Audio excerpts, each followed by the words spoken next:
I couldn't believe it.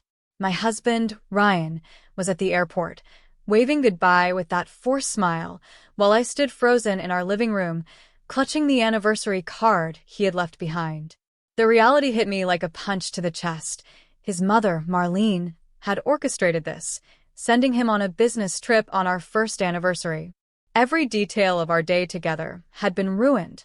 The flowers I had arranged were still wilting in the vase, and the candlelit dinner I had planned was now just a lonely setup for my heartbreak. I could feel my anger bubbling, a mix of betrayal and humiliation. How could he let her manipulate him so easily? And how could she be so controlling, so cruel? My heart pounded, and in that instant, I decided. Enough was enough. What would you do if your husband disappeared on your first anniversary because of his mother? Would you confront him, fight back, or quietly plan your revenge? Comment below and don't forget to subscribe for more stories like mine. Before that devastating day, life with Ryan had felt like a dream. We lived in a cozy two-bedroom apartment in Austin, filled with soft sunlight in the mornings and the comforting scent of coffee brewing. Ryan was loving and attentive, always surprising me with little notes or planning weekend getaways. Our first anniversary was supposed to be the culmination of our year together, romantic, intimate, and full of promises for the future. But there was always one shadow over our happiness: his mother, Marlene. From the moment we got engaged, she had subtly inserted herself into our lives, offering unsolicited advice, criticizing my cooking, my style, even my career choices. Ryan, always eager to keep the peace, never stood up to her. I tried to brush it off as a mother's concern, but Marlene's control grew bolder with every passing month. The betrayal became crystal clear when I opened Ryan's phone to check our anniversary plans. There it was, emails confirming a business trip he had apparently agreed to weeks ago, all arranged by Marlene. The last-minute tickets, the fake itinerary, and the cheerful text from her. "Don't worry, I've got everything covered for your anniversary." My stomach dropped.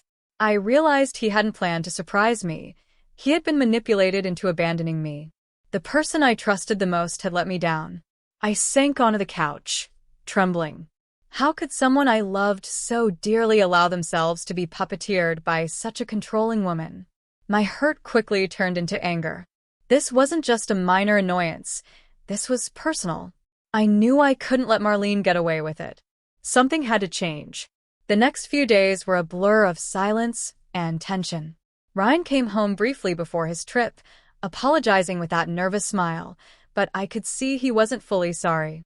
He kept saying, "It's just for a few days, babe." My mom meant well. Meant well? Meant well? My blood boiled every time I heard those words. I tried to talk to him, to make him see how utterly disrespectful and hurtful it was, but he just shrugged and said, "I can't disappoint her." Marlene, of course, continued her relentless interference. She called every evening, chatting with Ryan about his schedule, sending me passive-aggressive texts, even offering me friendly advice on how to behave while he was away. I could feel my life being invaded, my joy suffocated. I couldn't enjoy our anniversary, couldn't share the little joys I had planned. Every notification on my phone made my heart race, wondering if it was her again, trying to control me too. Emotionally, I felt shattered. Nights were the hardest, lying in bed, staring at the ceiling, replaying the betrayal over and over. I questioned my marriage, my trust, and my own worth. Why did I deserve this humiliation? Why did Ryan let it happen? The anger inside me grew, twisting into a quiet, simmering determination. I realized that wallowing wouldn't solve anything. If I wanted justice, if I wanted to reclaim my power, I had to act.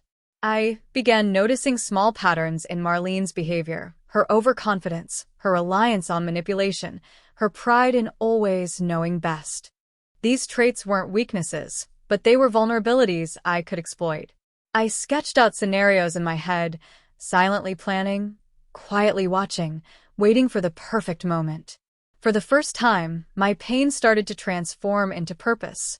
The humiliation that had crushed me became fuel, and the betrayal that had broken my heart became the blueprint for revenge.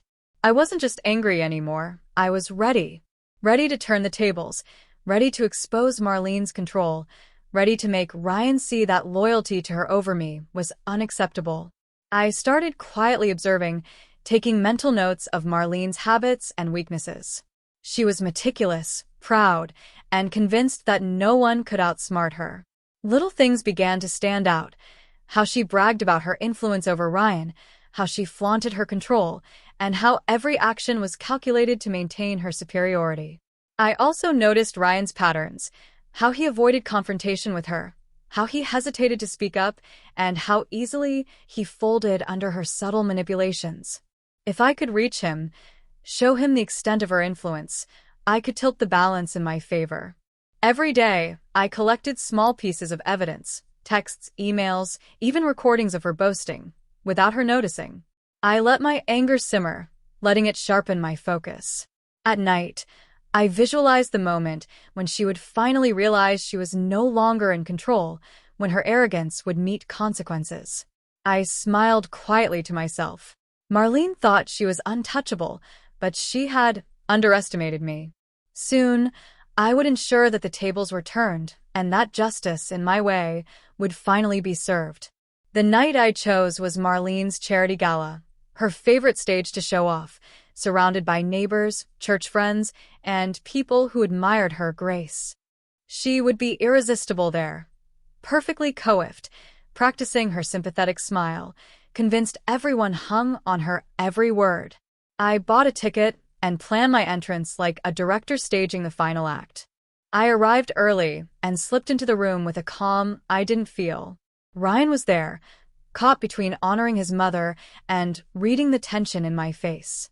Marlene floated through the crowd, offering platitudes and collecting compliments.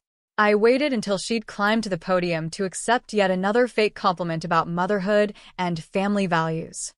That was my cue. I stepped into the light and asked for the microphone. For a second, the room hummed with confusion, then curiosity. "I have something to share," I said, my voice steady. I played the recordings I'd gathered: Marlene's voice arranging his trip, her laugh when Ryan hesitated, the text where she boasted about handling our anniversary. The party froze. Faces that previously smiled at her now tightened.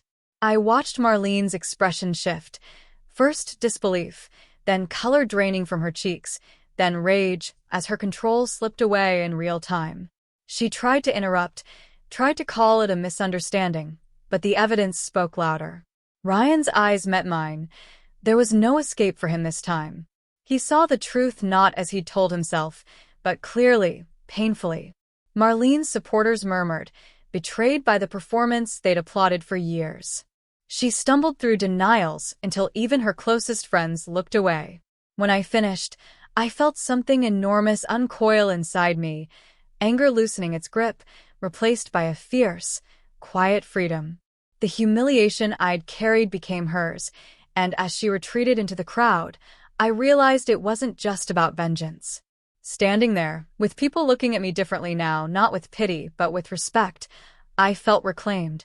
The power that had been ripped from me was back where it belonged. After that night, I spent a long time reflecting on everything that had happened. The anger, the betrayal, the humiliation, it had all been intense, almost overwhelming. But in the process of planning and executing my revenge, I discovered a strength I didn't know I had. I realized that I didn't need anyone, neither Ryan nor Marlene, to validate my worth.